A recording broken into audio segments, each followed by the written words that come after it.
Welcome to FTB Weekends. It is Saturday, the 13th of August, 2022. It's currently 12:13 p.m. Eastern Time, in case any of our stories develop since then, since between now and when you see it. I, of course, am Jason C. McLean, and welcome, as always, Dawn McSweeney. How's it going, Dawn? It's not bad. I'm recovering from COVID. I've made it a good long haul, but I caught the COVID. You caught the Rona. I heard Yes, that's what the the kids are calling Rona. it. That's what the youths are calling it. Corvid. Yes. Corvid, avian flu, bird flu. Not at least you didn't get monkeypox. Jesus Christ. I don't It's a know what wild world we live in, eh? yeah. I can't catch it through the Zoom thing that we're doing right now, can I? You know what else I finally it took a while, but I also finally got after all these years was Tommy Lee's penis. Eh? Eh. Uh, uh, He put um, Tommy I Lee Tommy Lee, sorry to spring that on you, but Tommy Lee just in the middle of the night the other night posted a full nude to Instagram or whatever. oh, Just okay. See, I was not miss. I guess I'm not up to date on the important news like I thought I was. sorry, That's I shouldn't spring. It's not nice to spring unsolicited dick pics on somebody. or just talking about. And also, I don't think you guys can catch the Rona through the computer screen that Nor you're can you watching. catch the monkeypox by looking at nudes. Okay, that's that was your okay. On that note, let's talk about the FBI raided Mar-a-Lago.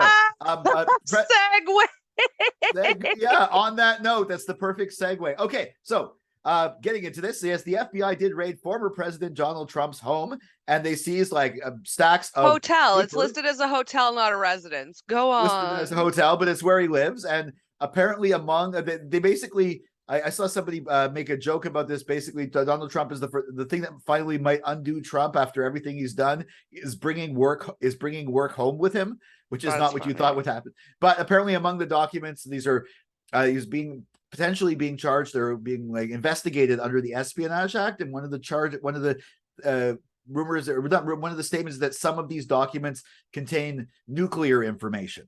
It doesn't say if it's the nuclear codes or anything like that, but like, I mean, former president stealing nuclear information. I mean, maybe he's gonna sell it. I don't know. It's He's so silly that it's almost like he would just be showing it to people. Like, I don't even know if he would have the sense to sell, but more like, do you see this? I was in charge of all of this. that's a Um, decent Trump. Thank you. Additionally, though, I think that it's funny that he's got this schoolgirl obsession with the French president that he needed a whole file. He couldn't just cyber stalk like the rest of us. He had to like, he wasn't like, let me check his social real quick. He was like, let me get a whole file and smuggle it over to my house. Yeah, I guess maybe that was the document he was reading when he probably takes his time to read. It's like that was the book I was reading, and then they're making me give up my book, and I can't get this book at another store.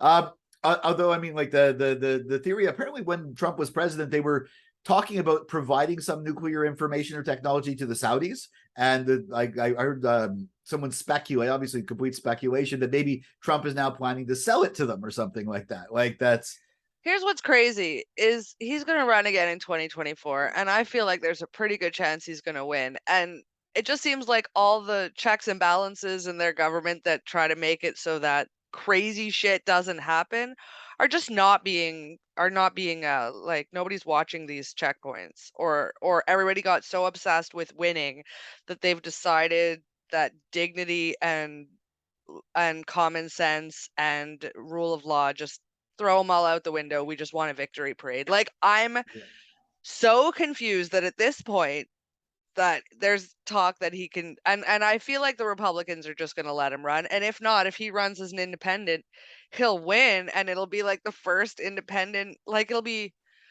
no, I he won't. don't He like won't. it. Actually, no. If he runs as an independent, he will definitely lose. In fact, the You Democrats going to think? win. But even if they put up Joe Biden again, or they put up Kamala Harris, and like if no, because it's going to split the vote on the right. Basically, there because the But you thing is, don't think the crazy Trumpers are just gonna, there's enough of but them to just, the crazy Trumpers, no, there's not enough of them. It's the crazy Trumpers plus the normal people who didn't realize how crazy the crazy Trumpers were. That's how he became president. you make a good But point. the crazy Trumpers are just vocal.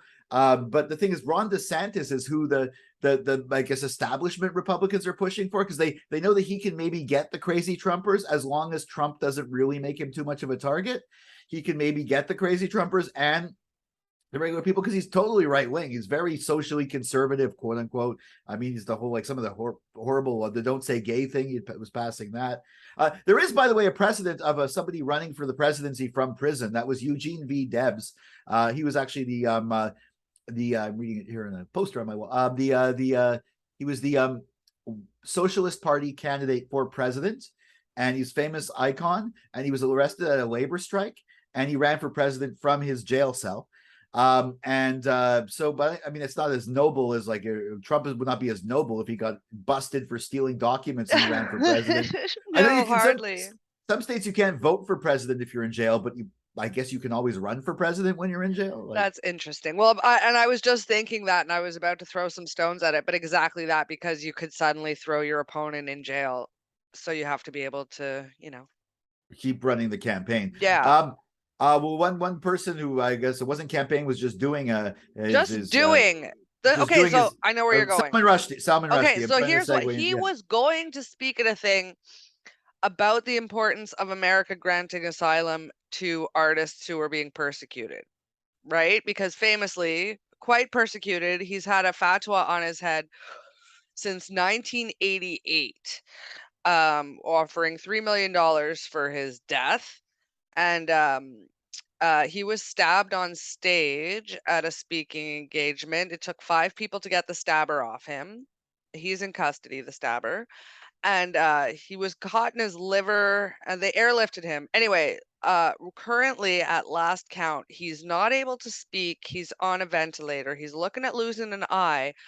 But I do think that it looks like he's surviving, thank God. And, can you imagine? We all feel, everybody talks about cancel culture, but here's a guy who's just been walking around since 1988, knowing that there's a bounty on his head, and he's been going about his life, raising children, writing, doing his work, having loves and life, and doing it with a grace and nobility that, we do a lot of whining. So my thoughts and prayers are with him and his family. And we'll see what happens. I just checked. He's 75 years old. I mean, the thing is, like, like a younger person it might be easier to recover from this kind of stuff. I mean, 75, it's kind of hard. There was a doctor in the audience who tended to him as they, like, I read that it took 5 people to stop the attacker, but there was literally a doctor on site, and I bet that'll come out as being, the saving grace. That there was someone right there, that it's like the and actually right there were police there, but there wasn't as big a presence as one might have expected. The police chief yesterday was kind of saying, like, oh, we do this for all the big events, but the school or the event space that it was at was like, no, we realized that it's Salman Rushdie. But I feel like when your fatwa is on you for that long, I mean, the thing is, $3 million. There are hitmen that do jobs for a lot less than that. It doesn't even have to be a zealot. It could just be anyone really wanting to collect off the. And the attacker was a 24-year-old from New Jersey, and but I mean, can you imagine? I can't imagine. Like, we have trouble showing our faces if we feel that people are mean to us on social media, and then it's like you're walking out every day knowing that there's $3 million on your head. And I think maybe because it's been so long, some people maybe didn't realize the importance and the fervor and the fact that this was still so active. But I mean, it was the 90s when this happened, right? The fatwa 1988.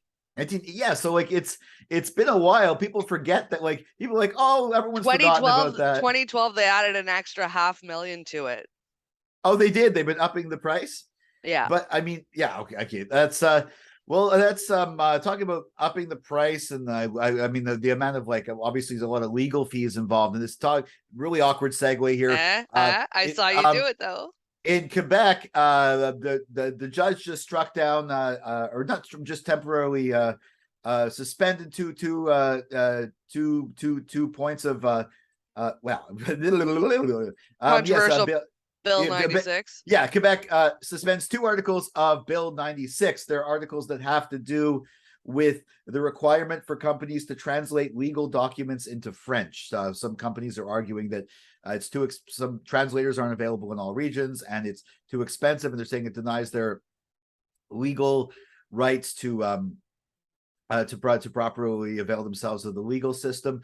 Now, for them, I mean, that's like, I mean, yeah, I agree with that, but I mean, they do have more resources than maybe they let on. But also, for example, the Mohawk Council of Ganawage is definitely saying that those aspects affect them too, because they all have to translate legal documents into French. When honestly, 100%. Their language is really the language that was here first, right? Like, Yeah. but yeah, so I mean, I'm surprised they don't even get an exemption in this. Like usually. Any like No, language and I'm stuff like not that. Yeah, surprised they don't get an exemption because the people who designed this bill tried to, in my opinion, and I don't think I'm alone, designed it as a way to punish you for not speaking French. yeah, Like and every step of the way is we will complicate your life. I know somebody who went to the SAAQ the other day for their car and could not get service in English, and the person there told them they didn't have to speak English. yeah. Well, So, that's yeah. I mean, honestly, like I'm the kind of person that would, even if I'm fluently bilingual, if I go into a restaurant, if I can tense the servers like francophone, I'll usually speak to them in French.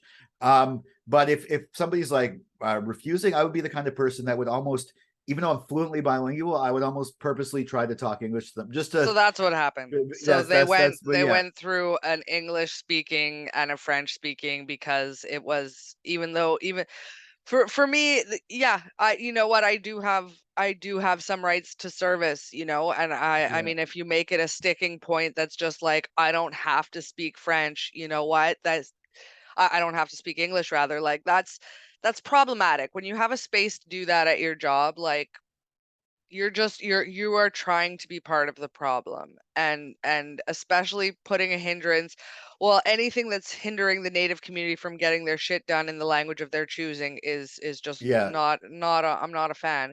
But regarding businesses, while businesses do have the resources and stuff, it shouldn't be their responsibility.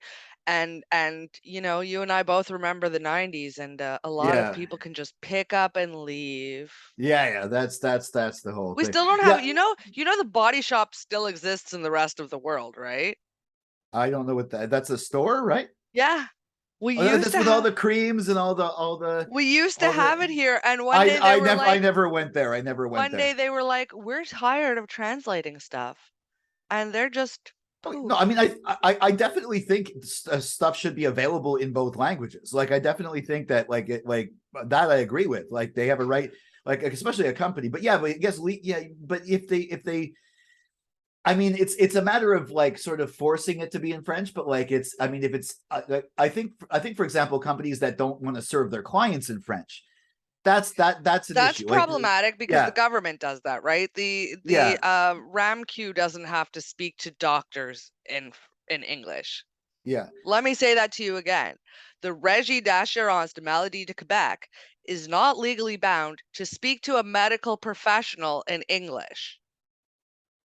Yeah, that's horrible. But I'm talking about, like, for example, companies like the Body Shop, like whatever. When you want to talk to your customers, you should be able to serve the customers in Yes, English or in but French. if you But want to if fight you want about an to, apostrophe or or if their I'm what their saying, computer system is on, they will yeah, just leave rather than yeah, create a exactly. redundant system. And Like for legal instance, document, you should be able to do legal documents in yes. whatever And language you all want. But yeah, the video games, the video game companies, the video game industry is English. If you're making it so that all of their computers have to boot up in French so that everybody on the floor can change it to English so they could go about their business, like it's just, it creates these hurdles intentionally, I okay, feel, and it's going to create the same kind of exodus of businesses and and brain fodder and marketing and all of that brain drain we saw in the 90s. yeah. And once again, the Mohawks are affected badly too. Well, on that note, it's still the weekend. You still have COVID, so maybe I want to say maybe go out and enjoy the sun. Maybe stay in. I'm You free to know, go. I'm not free to socialize. I am now able to go out and be in the sun, and it's lovely that that exists and it's not winter. So yeah. get well soon, and hopefully it'll be. Hope Soon, rude. you get well now. Yeah. Get well now, and hopefully soon you won't be contagious, and we can hang out, have a beer or something like that. All right, True. so follow at McMoxie, Don McSweeney at McMoxie on Twitter and Instagram. You won't catch COVID by doing that. Follow me at Jason C. McLean on Twitter and Instagram. Follow Forget the Box on Twitter and Instagram at Forget the Box. If you're watching this on Facebook, follow us on Facebook, like the video, share it. If you're watching this on YouTube, smash that like button. Subscribe, ring the bell for notifications, and for of course, you get our Android app, and for daily content, you can always check out forgetthebox.net. We'll catch you next week for another FTB weekend.